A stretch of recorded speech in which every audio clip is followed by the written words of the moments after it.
Okay, I think we're live. Excellent. Hey Stuart, how you doing? I'm doing great. How are you? Yeah, good, good. I guess we should maybe start with some introductions. Good idea. I'll introduce myself. My name is Rob Ironside. I'm the president for the Country Pride Dance Club. My name's Stuart Old, and currently I'm grants director with Country Pride Dance Club. Good. So we just want to say hello to everybody who's watching our very first podcast. It is the first Country Pride podcast. It's so new that we don't even really have an official title for it, but I'm sure that'll come along. I think a great place to start today would be, why are we doing this podcast? I mean, why now?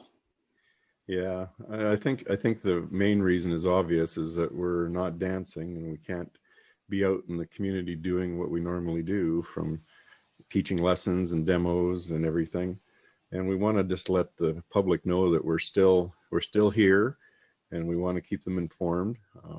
Podcasts seem to be doing, or are becoming really popular as a way to still reach out to people in a safe way, and just let people know that we're still here behind the scenes.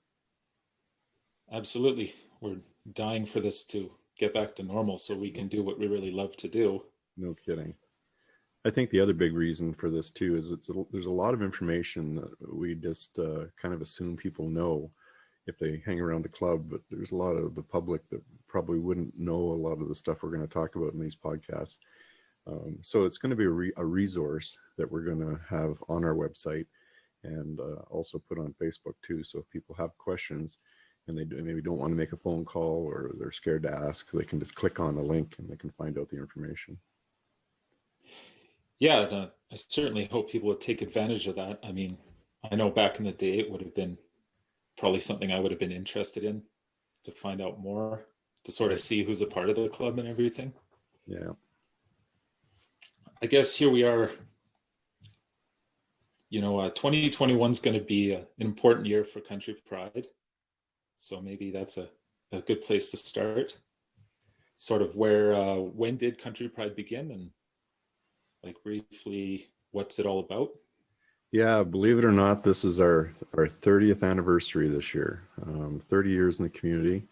The team got started a little prior to that. That's how we first got started, was with a dance team, and we did competitions and then performances, and then we moved into doing lessons. So there's a lot more history involved there, but that gives you a bit of an idea of what we're doing between lessons and demos. We've always had a pretty high public presence here in Red Deer. And just to be clear, I haven't been with the club for 30 years, unfortunately, but it's certainly been around a long time. Was it founded in Red Deer, or? Yeah, and I guess I'll slip in a little bit of my background here. I'm one of the founding members of the club, and that was started back in 1991. I got my dance start when I was young in a community hall out in Everdale, and even when I went to university, I came back for the community dances. I joined a dance team up in Edmonton in 1985, and I started to compete in 1985, and I probably did about 50 competitions before I went to Worlds back in 2001. And I still train with some of what I think are some of North America's best dance instructors. I was an event director with Red Hot Dance Festival from 93 to 2001. Sat on the board of directors for the Alberta Country Western Dance Association. And I can't even tell you how many dance performances I've done with previous clubs and Country Pride. And then I started teaching in 89, taught thousands of people to dance. And we also, with my wife, Kathy, we do choreography with the team, and we do stuff for couples as well. So dancing's been a big part of my life, and it's really changed my life. So as far as that purpose, we like to share that with others and see them really, get into dancing and really enjoy it. Absolutely. And we'll probably come back to what made you sort of start out on this journey. I guess just for a little bit of background, I've been with Country Pride since 2015, and Rob actually, to a great extent, is the one who taught me how to dance, at least country dancing. So it's been a great time. It's gone really quickly. I'm sure it's gone really quickly for you too, even though Yes. you were dancing literally before I was born. Uh, Great. Thanks, Stuart. yeah. That's a good thing. You've That's a got good the thing. expertise. Yeah. So then I guess when you founded it or co-founded it, what was the sort of vision of what Country Pride was going to be? Like, where did you see it going? Well, if you'd have told me that we would do what we've done, from all the competitions and the team going to Worlds and having such a strong organization where we've had lessons running now for I don't know how many years, where we have really good attendance when we're able to have lessons, close to sometimes on a Sunday night we'll have 100 people at lessons. So it's fantastic. I would have never envisioned that 30 years ago that we'd be doing and have done what we've done. Had done some of the high profile shows we've done, one most recently at the Canada Winter Games on TSN and in front of thousands of people. That's one of the highlights of the club, that's for sure. Absolutely. And I mean, it just goes to show where things can go when people are, passionate for it and stick with it.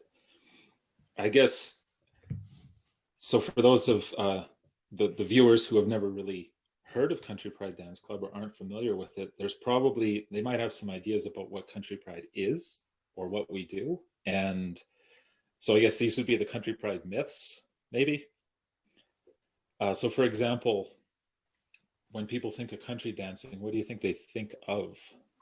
One of the very first thing people always ask is if we're square dancers, and we're definitely not square dancers. I did a little bit of that in high school, and we're not that. We developed a love for dancing by getting into social dancing, and that's everything from jive and two-step, two-step being one of the most popular. But we were just ordinary people, just wanted to get out there and have fun and dance to the music, and then kind of developed a passion for dancing, and then wanted to learn more. And we really did. And another thing is people think we're line dancing, and it's not just line dancing. We do that, but it's really focusing more on couples dancing. Yeah, absolutely. I confess, like, I don't even know what square dancing is. We didn't do it in high school, and I have no clue how it's done. I'm sure it's fun. Yeah, it is. It's pattern dancing, and you have a Right. color that tells you what to do. Is not nearly as much freestyle ability in square dancing as there is in freestyle couple stuff, where you just get out there on the dance floor and do your thing. So Right. it's just another form of dancing. It's fun. So Country Pride Dance Club mainly promotes couples dancing, you would say. Yes. Yeah, obviously that's been my experience too. Country Pride was where I sort of discovered, I guess, what swing dancing was. Cha-cha. There's a lot of different styles. It's you from the name you would think, okay, they probably do two-step or polka, I guess, but there's a lot of other styles we do that you've learned, right? Yeah.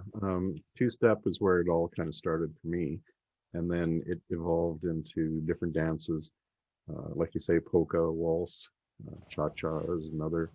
But then swing has become really popular, and different kinds of swing or jive, East Coast swing, and the most popular right now is West Coast swing.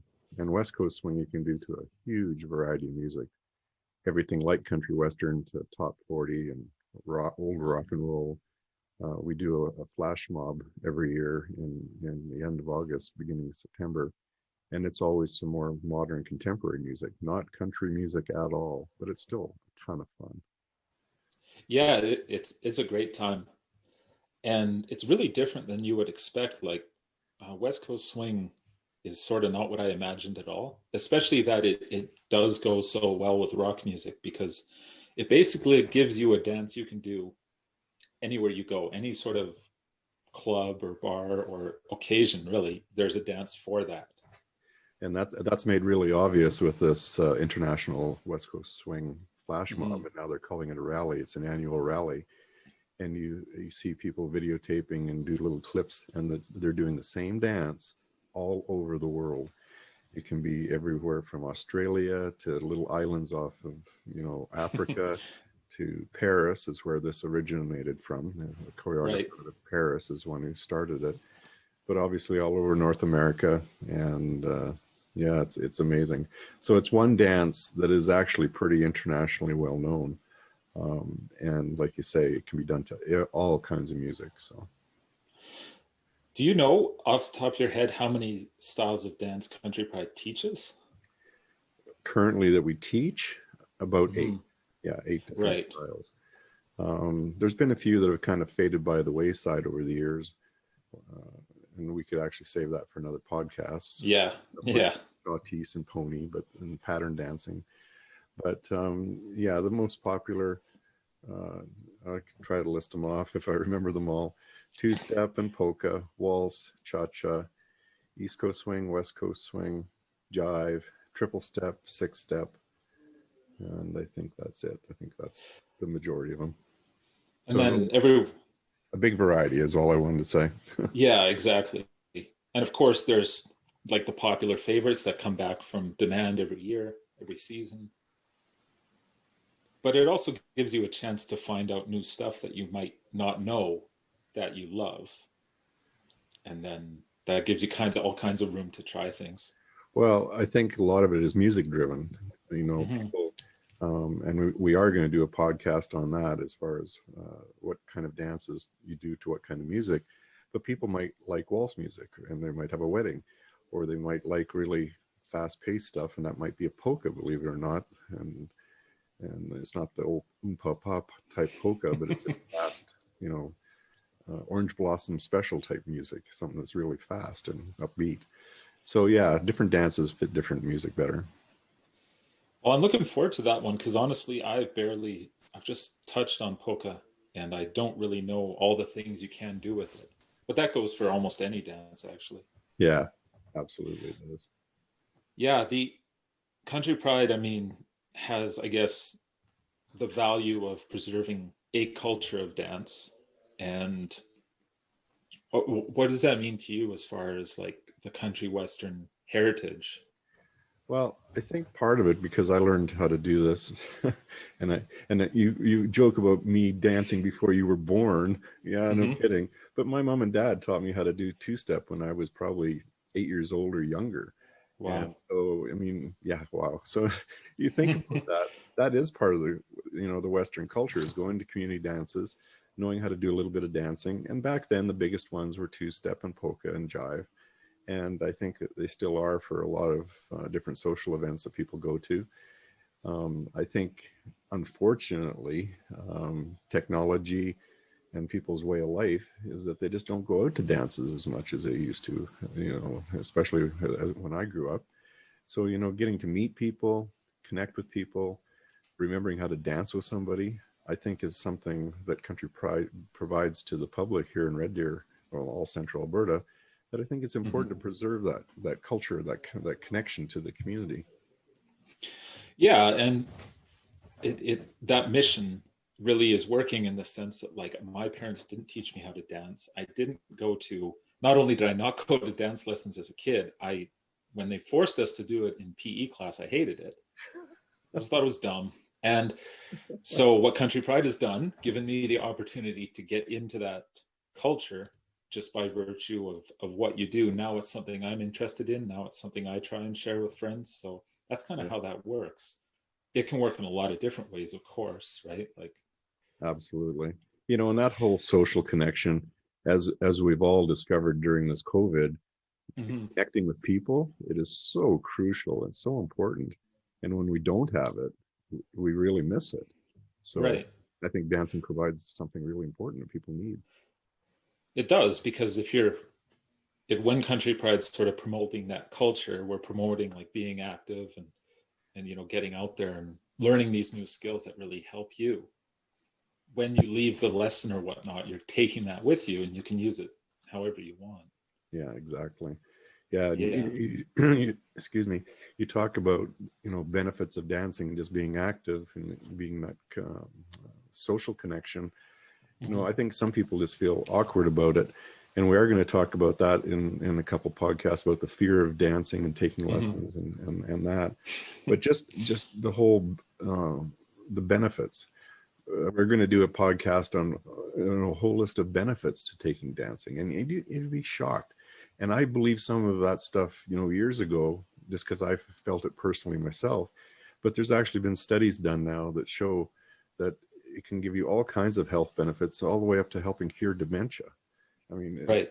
it's crazy. So I think it really is important. It is important, and certainly people are going to be ready, I think, to try it out and get more into it back after how this past sort of year's gone. I guess, how would you like to sort of conclude this first intro podcast? Yeah, just that I'm really excited to actually share some of these topics that we've touched on today a little bit in more detail. And not everybody's as deep into this as Stuart and I, and Mhm. not all of them have gotten into the dancing as crazy as I have over the years. Some have, and I can't say Yep. that's been a bad thing. But there's all kinds of level of involvement with our club. People can just come out and take one dance class if they want, or they can get more involved and join our dance team. Or as Stuart is, he's gotten involved with our board and help promote dancing in the club in general. So I think that's kind of how I'd like to finish for today. Is just we'd love to see you, out at a dance, or love to see you out at a lesson. Yeah, and we're really looking forward to bringing these next sort of podcasts to you. Just all kinds of things to learn about dance and what it's all about. Exactly. Well, thanks, Stuart. I really appreciate it today and you taking the time, and I look forward to us talking some more. Absolutely. We'll talk to you soon. Okay, thanks.